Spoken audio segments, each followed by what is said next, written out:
ओम विघ्नेश्वराय नमः। संक्षिप्त नारद पुराण अध्याय 13। विविध प्रायश्चित का वर्णन, इष्टापूर्त का फल और सूतक, श्राद्ध तथा तर्पण का विवेचन। धर्मराज कहते हैं, नृपश्रेष्ठ, अब मैं चारों वर्णों के लिए वेदों और स्मृतियों में बताए हुए धर्म का क्रमशः वर्णन करता हूँ। एकाग्रचित होकर सुनो। जो भोजन करते समय क्रोध में या ज्ञानवश किसी अपवित्र वस्तु को या चांडाल एवं पतित को छू लेता है, उसके लिए प्रायश्चित बतलाता हूँ। वह क्रमानुसार अर्थात अपवित्र वस्तु के स्पर्श करने पर 3 रात और चांडाल या पतित का स्पर्श कर लेने पर 6 रात तक पंचगव्य से तीनों समय स्नान करे तो शुद्ध होता है। यदि कदाचित भोजन करते समय ब्राह्मण के गुदा से मल स्राव हो जाए अथवा झूठे मुंह या अपवित्र रहने पर ऐसी बात हो जाए तो उसकी शुद्धि का उपाय बतलाता हूँ। पहले वह ब्राह्मण शौच जाकर जल से पवित्र होवे, अर्थात शौच जाकर जल से हाथ पैर की शुद्धि करके कुल्ला और स्नान करे। तदंतर दिन रात उपवास करके पंचगव्य पीने से शुद्ध होता है। यदि भोजन करते समय पेशाब हो जाए अथवा पेशाब करने पर बिना शुद्ध हुए ही भोजन कर ले तो दिन रात उपवास करे और अग्नि में घी की आहुति दे। यदि भोजन के समय ब्राह्मण किसी भी निमित्त से अपवित्र हो जाए तो उस समय ग्रास को जमीन पर रख करने के पश्चात शुद्ध होता है। यदि उस ग्रास को खा ले तो उपवास करने पर शुद्ध होता है। और यदि अपवित्र अवस्था में वह सारा अन्न भोजन करके उठे तो 3 रात तक वह अशुद्ध रहता है, अर्थात 3 रात्रि तक उपवास करने से शुद्ध होता है। यदि भोजन करते करते वमन हो जाए तो अस्वस्थ मनुष्य 300 गायत्री मंत्र का जप करे और स्वस्थ मनुष्य 3000 गायत्री जप करे। यही उसके लिए उत्तम प्रायश्चित है। यदि द्विज मलमूत्र करने पर चांडाल या डोम से छू जाए तो वह त्रिरात्र व्रत करे। और यदि भोजन करके झूठे मुंह छू जाए तो 6 रात तक व्रत करे। यदि रजस्वला और सती का स्त्री को चांडाल छू ले तो 3 रात तक व्रत करने पर उसकी शुद्धि होती है। यह शातातप मुनि का वचन है। यदि रजस्वला स्त्री कुत्तों, चांडालों अथवा कौओं से छू जाए तो वह अशुद्ध अवस्था तक निराहार रहे। फिर समय पर चौथे दिन स्नान करने से वह शुद्ध होती है। यदि 2 रजस्वलाएं आपस में एक दूसरे का स्पर्श कर लेती हैं तो ब्रह्मकूर्ज पीने से उसकी शुद्धि होती है और ऊपर से भी ब्रह्मकूर्ज द्वारा उन्हें स्नान कराना चाहिए। जो झूठे से छू जाने पर तुरंत स्नान नहीं कर लेता उसके लिए भी यही प्रायश्चित है। ऋतुकाल में मैथुन करने वाले पुरुष को गर्भाधान होने की आशंका से स्नान करने का विधान है, किंतु बिना ऋतु के स्त्री संगम करने पर मलमूत्र की ही भांति शुद्धि मानी गई है, अर्थात हाथ मुंह आदि धोकर कुल्ला करना चाहिए। मैथुन कर्म में लगे हुए पति पत्नी दोनों ही अशुद्ध होते हैं, परंतु शैया से उठने पर स्त्री तो शुद्ध हो जाती है, किंतु पुरुष स्नान के पूर्व तक अशुद्ध ही बना रहता है। जो लोग पतित ना होने पर भी अपने बंधुजनों का त्याग करते हैं, राजा को उचित है कि उन्हें उत्तम साहस का दंड दे। यदि पिता पतित हो जाए तो उसके साथ इच्छा अनुसार बर्ताव करे, अर्थात अपनी रुचि के अनुसार उसका त्याग और ग्रहण दोनों कर सकते हैं, किंतु माता का त्याग कभी ना करे। जो रस्सी आदि साधनों द्वारा फांसी लगाकर आत्मघात करता है, वह यदि मर जाए तो उसके शरीर में पवित्र वस्तु का लेप करा दे, और यदि जीवित बच जाए तो राजा उससे 200 मुद्रा दंड ले। उसके पुत्र और मित्रों पर 1-1 मुद्रा दंड लगावे और वे लोग शास्त्रीय विधि के अनुसार प्रायश्चित करें। जो मनुष्य मरने के लिए जल में प्रवेश करके अथवा फांसी लगाकर मरने से बच जाते हैं, जो संन्यास ग्रहण करके और उपवास व्रत प्रारंभ करके उसे त्याग देते हैं, जो विष पीकर अथवा ऊंचे स्थान से गिरकर मरने की चेष्टा करने पर भी जीवित बच जाते हैं, तथा जो शस्त्र का अपने ऊपर आघात करके भी मृत्यु से वंचित रह जाते हैं, वे सब संपूर्ण लोक से बहिष्कृत हैं। इनके साथ भोजन या निवास नहीं करना चाहिए। ये सब के सब एक चांद्रायण अथवा 2 तप्त कृच्छ व्रत करने से शुद्ध होते हैं।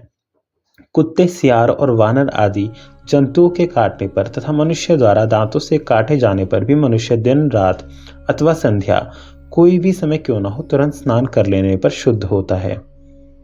जो ब्राह्मण अज्ञान से अनजान में किसी प्रकार चांडाल का अन्न खा लेता है, वह गोमूत्र और यावक का आहार करके 15 दिन में शुद्ध होता है। गौ अथवा ब्राह्मण का घर जलाकर, फांसी आदि लगाकर मरे हुए मनुष्य का स्पर्श करके तथा उसके बंधनों को काटकर ब्राह्मण अपनी शुद्धि के लिए एक कृच्छ व्रत का आचरण करे। माता, गुरु पत्नी, पुत्री बहन और पुत्र वधू से समागम करने वाला तो प्रज्वलित अग्नि में प्रवेश कर जाए, उसके लिए दूसरा कोई शुद्धि का उपाय नहीं है। रानी, सन्यासिनी, धाय, अपने से श्रेष्ठ वर्ण की स्त्री तथा समान गोत्र वाली स्त्री के साथ समागम करने पर मनुष्य 2 कृच्छ व्रत का अनुष्ठान करे। पिता के गोत्र अथवा माता के गोत्र में उत्पन्न होने वाली अन्य स्त्रियों तथा सभी परस्त्रियों से अनुचित संबंध रखने वाला पुरुष उस पाप से हटकर अपनी शुद्धि के लिए कृच्छ शांतपन व्रत करे। द्विजगण खूब तपाए हुए कुशोदक को केवल एक बार 5 रात तक पीकर वैश्यागमन के पाप का निवारण करते हैं। गुरुतल्प गामी के लिए जो व्रत है वही कुछ लोग गौघात के लिए भी बताते हैं और कुछ विद्वान अवकीर्णी धर्म भ्रष्ट के लिए भी उसी व्रत का विधान करते हैं। जो डंडे से गौ के ऊपर प्रहार करके उसे मार गिराता है, उसके लिए गौवध का जो सामान्य प्रायश्चित है उससे दोना व्रत करने का विधान है, तभी वह व्रत उसके पाप को शुद्ध कर सकता है। गौ को हाँकने के लिए अंगूठे के बराबर मोटी, बाह के बराबर बड़ी, पल्लव युक्त और गीली पतली डाल का डंडा उचित बताया गया है। यदि गौओं के मारने पर उनका गर्भ भी हो और वह मर जाए तो उनके लिए पृथक पृथक एक एक कृच्छ व्रत करें। यदि कोई काठ, डेला, पत्थर अथवा किसी प्रकार के शस्त्र द्वारा गौओं को मार डाले तो भिन्न भिन्न शस्त्र के लिए शास्त्र में इस प्रकार प्रायश्चित बताया गया है। काष्ठ से मारने पर शांतपन व्रत का विधान है। डेले से मारने पर प्राजापत्य व्रत करना चाहिए। पत्थर से आघात करने पर तप्त कृच्छ व्रत और किसी शस्त्र से मारने पर अति कृच्छ व्रत करना चाहिए। यदि कोई गौओं और ब्राह्मणों के लिए अच्छी नियत से औषधि, तेल एवं भोजन दे और उसके देने के बाद उसकी मृत्यु हो जाए तो उस दशा में कोई प्रायश्चित नहीं है। तेल और दवा पीने पर अथवा दवा खाने पर या शरीर में धसे हुए लोहे या कांटे आदि को निकालने का प्रयत्न करने पर मृत्यु हो जाए तो भी कोई प्रायश्चित नहीं है। चिकित्सा या दवा करने के लिए बछड़ों का कंठ बांधने से अथवा शाम को उनकी रक्षा के लिए उन्हें घर में रोकने या बांधने से भी कोई दोष नहीं होता। उपयुक्त पापों का प्रायश्चित करते समय मनुष्य को इस विधि से मुंडन कराना चाहिए। 1 पाद चौथाई प्रायश्चित करने पर कुछ रोम मात्र कटा देने चाहिए। 2 पाद के प्रायश्चित में केवल दाढ़ी मूछ मुड़ा लें। 3 पाद का प्रायश्चित करते समय शिखा के सिवा और सब बाल बनवा दें और पूरा प्रायश्चित करने पर सब कुछ मुड़ा देना चाहिए। यदि स्त्रियों को प्रायश्चित करना पड़े तो उनके सब केश समेटकर 2 उंगल कटा देना चाहिए। इसी प्रकार स्त्रियों के सिर मुड़ाने का विधान है। स्त्री के लिए सारे बाल कटाने और वीरासन से बैठने का नियम नहीं है। उनके लिए गौशाला में निवास करने की विधि नहीं है। यदि गौ कहीं जाती हो तो उसके पीछे नहीं जाना चाहिए। राजा, राजकुमार अथवा बहुत से शास्त्रों का ज्ञाता ब्राह्मण हो तो उन सब के लिए केश मुड़ाए बिना ही प्रायश्चित। उन्हें केशों की रक्षा के लिए दूने व्रत का पालन करने की आज्ञा दें। दूना व्रत करने पर उसके लिए दक्षिणा भी दूनी ही होनी चाहिए। यदि ऐसा ना करे तो हत्या करने वाले का पाप नष्ट नहीं होता और दाता नरक में पड़ता है। जो लोग वेद और स्मृति के विरुद्ध व्रत प्रायश्चित बताते हैं वे धर्म पालन में विघ्न डालते हैं। राजा उन्हें दंड द्वारा पीड़ित करे, परंतु किसी कामना या स्वार्थ से मोहित होकर राजा उन्हें कदापि दंड ना दे, नहीं तो उनका पाप 100 गुना होकर उस राजा पर ही पड़ता है। तदंतर प्रायश्चित पूरा कर लेने पर ब्राह्मणों को भोजन करावें। 20 गायें और 1 बैल उन्हें दक्षिणा में दें। यदि गौओं के अंगों में घाव होकर उसमें कीड़े पड़ जाएं अथवा मक्खी आदि लगने लगे और इन कारणों से उन गौओं की मृत्यु हो जाए तो उन गायों को रखने वाला पुरुष आधी कृच्छ व्रत का अनुष्ठान करे और अपनी शक्ति के अनुसार दक्षिणा दे। इस प्रकार प्रायश्चित करके श्रेष्ठ ब्राह्मणों को भोजन कराकर कम से कम 1 मासा सुवर्ण दान करे तो शुद्धि होती है। जल के भीतर की, बाबी की, चूहे के बिल की, ऊसर भूमि की, रास्ते की, शमशान भूमि की तथा शौच से बची हुई ये 7 प्रकार की मृतिका काम में नहीं लानी चाहिए। ब्राह्मण को प्रयत्नपूर्वक इष्टापूर्त कर्म करने चाहिए। इष्ट यज्ञ याग आदि से वह स्वर्ग पाता है और पूर्त कर्म से वह मोक्ष सुख का भागी होता है। धन की अपेक्षा रखने वाले यज्ञ, दान आदि कर्म इष्ट कहलाते हैं और जलाशय बनवाना आदि कार्य पूर्त कहा जाता है। विशेषतः बगीचा, किसी देवता के लिए बने हुए तालाब, बावड़ी, कुआं, पोखरा और देव मंदिर, ये यदि गिरते या नष्ट होते हों तो जो इनका उद्धार करता है वह पूर्त कर्म का फल भोगता है, क्योंकि ये सब पूर्त कर्म है।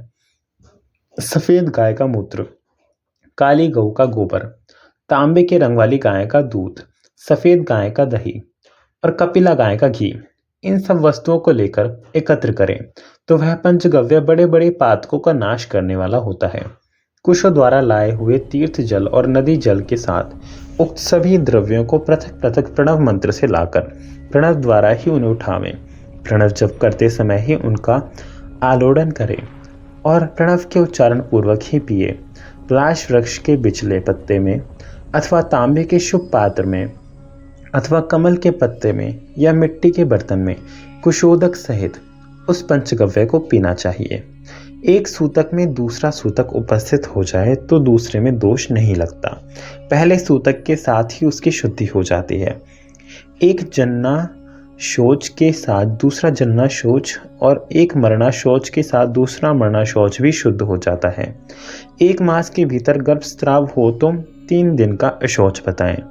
2 मास से ऊपर होने पर जितने महीने में गर्भस्राव हो उतनी ही रात्रियों में उसके अशौच की निवृत्ति होती है। साध्वी रजस्वला स्त्री रजबंध हो जाने पर स्नान मात्र से शुद्ध होती है। विवाह से 7वें पद पर अर्थात सप्तपदी की क्रिया पूरी होने पर अपने पितृ संबंधी गोत्र से च्युत हो जाती है, यानी उसके पति का गोत्र हो जाता है। अतः उसके लिए श्राद्ध और तर्पण पति के गोत्र से ही करना चाहिए। पिंडदान में पति और पत्नी दोनों का उद्देश्य होता है, अतः प्रत्येक पिंड में 2 नाम से संकल्प होना चाहिए। तात्पर्य यह है कि पिता या पितामह आदि को सपत्नीक विशेषण लगाकर पिंडदान करना। इस प्रकार 6 व्यक्तियों के लिए 3 पिंड देने योग्य हैं। ऐसा दाता मुंह में नहीं पड़ता। माता अपने पति के साथ विश्वदेव पूर्वक श्राद्ध का उपभोग करती है।